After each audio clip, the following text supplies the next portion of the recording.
আমার স্বামীর পরকীয়া যেদিন প্রথম ধরা পড়ে আমার কাছে, সেদিন আমি কান্না করিনি, বরং কোমল কণ্ঠে তাকে জিজ্ঞাসা করেছিলাম, আচ্ছা বলো তো আমার ঠিক কি পরিবর্তন করা লাগবে, কি পরিবর্তন করলে তুমি অন্য মেয়ের থেকে আমার কাছে ফিরে আসবে? আমার কাছে মনে হয় আমি নিশ্চয়ই কোথাও একটা তোমার মনের মতন না, তুমি আমাকে এজন্যই পছন্দ করো না, তুমি বললে আমি শুধরে নিব। কথা শুনে আমার স্বামী উত্তরে বলল, তুমি একজন ভার্সিটি প্রফেসর, অথচ তুমি ভীষণ সাদামাটা থাকো, এটা আমার মোটেও পছন্দ না। মনোযোগ দিয়ে শুনলাম আমার স্বামীর বলা কথাটা। ভাবলাম আমার হয়তোবা কোথাও সমস্যা আছে। আমি একজন ভার্সিটি প্রফেসর, যার কারণে আমি যে সব দিক থেকে ঠিক থাকবো এমনটা নাও হতে পারে।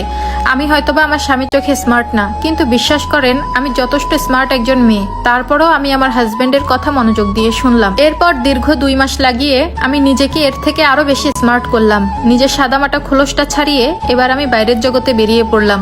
নিজেকে যখন পরিপাটি করে স্বামীর জন্য তৈরি করলাম, ঠিক তখন দেখলাম আমার স্বামী তাতেও আমার উপর সন্তুষ্ট না।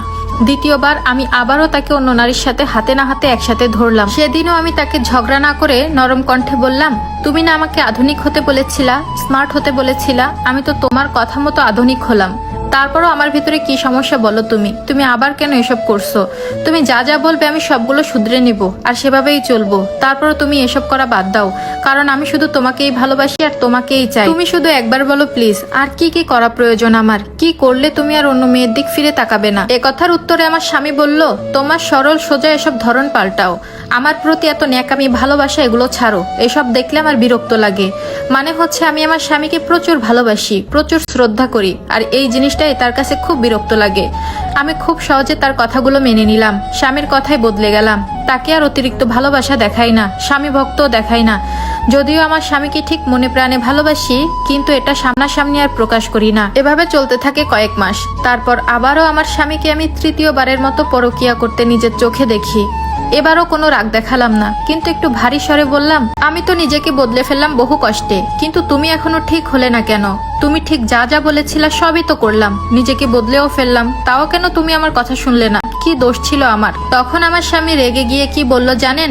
বলল, আমার তুমিটাকেই পছন্দ না, তুমি আমার আশেপাশে থাকলে তোমার অতিরিক্ত ভালোবাসা দেখলে আমার দম বন্ধ লাগে। যার স্বামী এতবার পরকীয়া করে সেই মেয়ে কিভাবে এত শান্ত থাকে? তুমি কি আদৌ আমাকে ভালোবাসো? তুমি যদি সত্যি আমাকে ভালোবাসতে, তাহলে তুমি আমাকে অন্যর সাথে দেখে রাগ দেখালে না কেন? একবারও রাগ দেখিয়েছো আমাকে? রাগ হয় না তোমার? আমার এখন তুমিটাকেই পছন্দ না, তোমাকে দেখলে আমার রাগ হয়। স্বাভাবিক আর 4-5টা মেয়ের মতো হতে পারো না তুমি? আমার স্বামী জোরে চিৎকার করে করে এই কথাগুলো আমাকে শোনালো। তখন আমি একটু হাসলাম, হেসে বললাম, রাগ তো দেখাতেই পারতাম, কিন্তু দেখাইনি। কেন জানো? ভালোবাসার মানুষকে কখনো রাগ দেখিয়ে ভয় দেখিয়ে বেঁধে রাখা যায় না, তাকে আদর দিয়ে ভালোবাসা দিয়ে আগলে রাখতে হয়। শোনো, আমিও রক্ত মাংসের মানুষ, আমার রাগ অভিমান সবকিছুই হয়, কিন্তু আমি চেয়েছিলাম আমার ভালোবাসা দিয়ে তোমাকে ফিরিয়ে আনবো, কিন্তু দিন শেষে দেখলাম আমার সবকিছুই ব্যর্থ চেষ্টা হলো। আসলেই আমার আগেই বোঝা উচিত ছিল, যে ছেড়ে চলে যাবে সে শত অভিযোগ দিয়েও চলে যাবে, যেটা আমি এখন হাড়ে হাড়ে বুঝতে পারছি। যাই হোক, তোমাকে এখন মুক্ত করে দিয়ে গেলাম, আমি আর তোমার সাথে থাকবো না, তুমি ভালো থেকো। আর এই স্টোরিটা থেকে আমরা একটা শিক্ষা নিতেই পারি, যে কাউকে মাত্রা অতিরিক্ত ভালোবাসা দেখাতে নেই। আর সে যদি একবার বুঝতে পারে আপনি তাকে প্রচুর পরিমাণ ভালোবাসেন, বিশ্বাস করেন সে আপনাকে বাঁচতে দিবে না।